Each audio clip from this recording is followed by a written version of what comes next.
Hello বন্ধুরা, Florence daily life চ্যানেলে আরও একটা ব্লগে তোমাদেরকে স্বাগত জানাচ্ছি। ছম ছম ছম গাইছো? আমার দিকে ফিরে করো।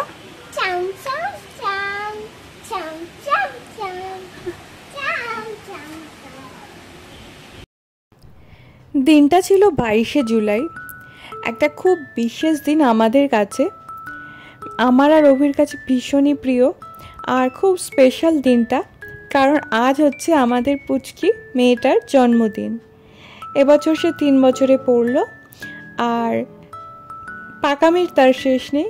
তার জন্মদিন আসার আগের থেকেই মানে পাড়ার এমন কোনো লোক নেই বা রাস্তা দিয়ে যায় এমন কোনো লোক নেই যাদেরকে ও ডেকে ডেকে বলেছে যে তার জন্মদিন আসছে, আর প্রত্যেককে নেমন্ত্রণও করেছে যে তার বার্থডেতে কেক কাটা হবে এই বলে। তো দিনটা সকালের শুরুটা নানান কাজ দিয়ে করেছিলাম, আর এখানে ওর দুপুরে খাবার জন্য প্লেটটা সাজিয়ে দিচ্ছি। 5 রকম ভাজা দিয়েছিলাম, পায়েস করেছিলাম, আর সাথে ছিল ওর পছন্দের বেগুন ভাজা। হ্যাঁ মাম্মা, তোমার হ্যাপি বার্থডের জন্য খাবার।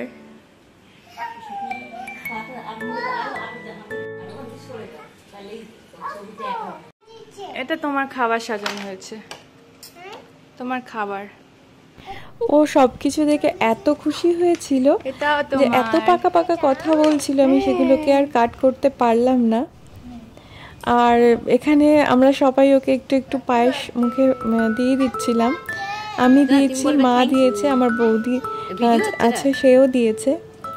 আর সে কিন্তু তার পছন্দের ঢেঁড়স ভাজা খেতেই ব্যস্ত। দেখতেই পাচ্ছ কত সুন্দর করে র্যাবিটের মতো কুটুস কুটুস করে খেয়ে চলেছে।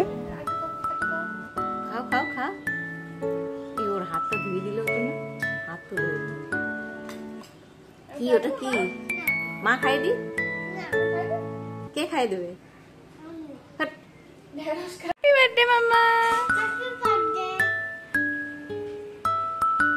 তোমার ভালো লাগছে? খুশি তো?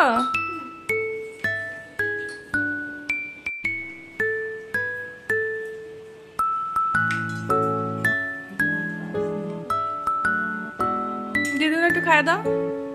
খাও খাও খাও খাও।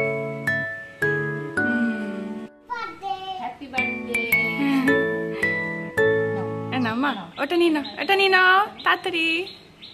গুড গার্ল, কি ভালো মেয়ে।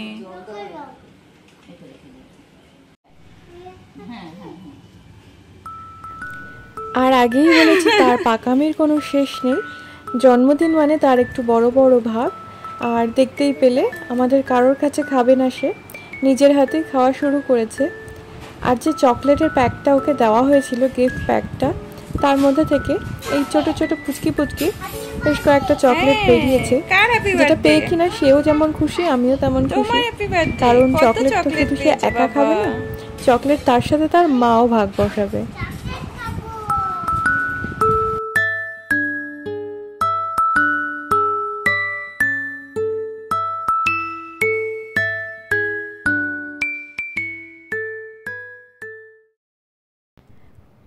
আর মেয়ের যেহেতু জন্মদিন, তাই বাবাও অফিস থেকে আজকে অনেক তাড়াতাড়ি চলে এসেছে। কারণ কি, একটু টুকটাক ডেকোরেশনের ব্যাপার ছিল। যদিও আমরা এবছরের জন্মদিনটা কিছুই করছি না, নিজেরাই করছি, তবুও ওই পুচকুটার আনন্দের জন্য জাস্ট ওই একটু হালকা বেলুন দিয়ে সাজানো, এইসবগুলোই করা। এই হ্যাপি বার্থডে লেখাটা তো ওখানে লাগাবে, ওই বেলুন দিয়ে দিলে যে একটু গ্যাপে লাগাও। তার জন্মদিনে সে এত খুশি ছিল, আর বাচ্চারা মাত্রই বেলুন নিয়ে খেলতে খুবই পছন্দ করে, আর সে তার চোখের সামনে এত বেলুন পেয়ে জাস্ট পাগল হয়ে যাচ্ছিল। আর আমরাও ভীষণ খুশি হলাম যে ওর এত আনন্দ হয়েছে। আসলে ও ভীষণ এক্সাইটেড ছিল তার জন্মদিন নিয়ে। অনেক দিন থেকেই আমার জন্মদিন আসছে, আমার হ্যাপি বার্থডে আসছে, এই কথাগুলো সে বলতো। আর যাকেই পারতো সবার কাছে গল্প করতো যে তার বার্থডে আসছে, বার্থডেতে কেক হবে, মানে তাদেরকে ইনভাইট করতো আর কি। কিন্তু যেহেতু এবছর আমাদের পুচকুটা সবেমাত্র হয়েছে, ওই জন্য এবছর জন্মদিনটা আর সেরকম কিছুভাবে সেলিব্রেট করছি না। শুধুমাত্র ওর আনন্দের জন্য যতটুকু না করলেই নয়, ঠিক ততটুকুই করছি। মা? পছন্দ? কে দিয়েছে তোমাকে? তোমার ভালো লেগেছে তো মা? আর এটা হচ্ছে ওর পাপার তরফ থেকে ওর বার্থডে গিফট। কি কিউট জামাটা দেখো, আর ওকে পুরো ডলের মতো লাগছে। আর এই যে এটা হচ্ছে ওর বার্থডের কেক। আমার খুব কাছের এক বান্ধবী, আমার খুব প্রিয় এক বন্ধু, সেই কেকটা বানিয়ে দিয়েছে। আর এখানে আমাদের সন্ধ্যাবেলায় বাবুর জন্য একটা ছোট্ট কেক কাটিং সেরিমনি চলছে, বার্থডে কেক কাটিং, যেটার জন্য কিনা ও এত আগ্রহ নিয়ে বহুদিন ধরে রয়েছে। ওর বার্থডের কেক কাটা হবে সেই আনন্দে। তো আমরা সবাই মিলে ওর সাথে আনন্দটা ভাগ করে নিচ্ছিলাম। আর ওর খুশি দেখে তোমরা বুঝতেই পারছো যে মানে ওর ভিতরে কি চলছে। এটা কিন্তু আমাদের সবার সাথেই হয়, আমরাও ছোটোবেলায় এরকমটাই করেছি। আমরা অপেক্ষা করতাম, আমি বিশেষ করে আমার বাবা অফিস থেকে ফেরার সময় শিয়ালদায় গুপ্তা ব্রাদার্স থেকে ওখানে আমার জন্য কেক নিয়ে আসতো। কারণ কি তখন আমাদের লোকালয়, আমাদের এলাকায় অতটা কেক জনপ্রিয় ছিল না, কিন্তু আমার জন্মদিনে প্রতি বছরই আমি কেক কাটতাম। তো বাবা নিয়ে আসতো, সেটাই ছিল একটা মানে অন্যরকম আনন্দের, যে বাবা কখন আসবে, কেক নিয়ে আসবে।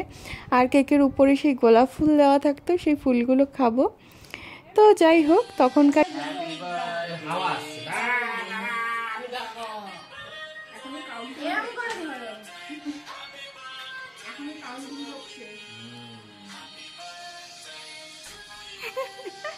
আর একজন নাচছে।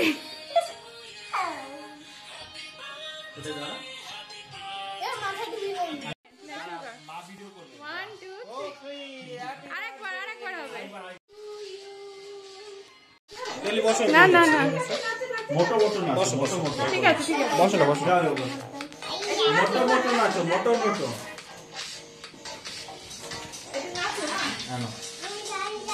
মোটো মোটো নাচো। হ্যাপি বার্থডে, গালি তো হচ্ছে না। হ্যাপি বার্থডে, ওটা দাঁড়াও নিচে। হ্যাপি বার্থডে টু ইউ, গরম পড়ছে। Happy birthday, happy birthday to you. তুমি হবে না, এখানে পুড়ে যাবে।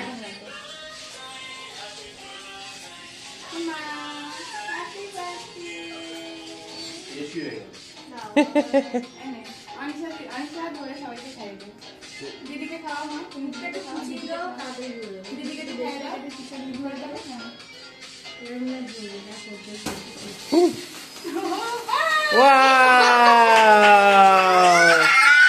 দূরে যাও, দূরে যাও। আর ডিনারে ছিল মাম্বার বার্থডে স্পেশাল বিরিয়ানি। অন্নপূর্ণা থেকে আমরা নিয়ে এসেছিলাম বিরিয়ানি, অসাধারণ খেতে ছিল। আর এখানে আমার ছেলে বলছে যে দিদির এবারের জন্মদিনে খেতে পারলাম না, মজা করতে পারলাম না, কোনো কিছুই বুঝলাম না। হ্যাঁ, কিন্তু তোমরা রেডি থেকো, পরের বছর থেকে সবথেকে বেশি আনন্দ আমিই করব। তো আমরাও সেটারই অপেক্ষায় রয়েছি, কবে তাড়াতাড়ি বাবু দুটো বড় হবে আর আমাদের চিন্তা কমবে। তো যাই হোক বন্ধুরা, আজকে ব্লগটা এখানেই শেষ করছি। কেমন লাগলো আমার মেয়ের জন্মদিন তোমরা জানিও, আর ওকে তোমরা সবাই আশীর্বাদ করো। সবাই খুব ভালো থেকো, দেখা হবে পরের ব্লগে। বাই।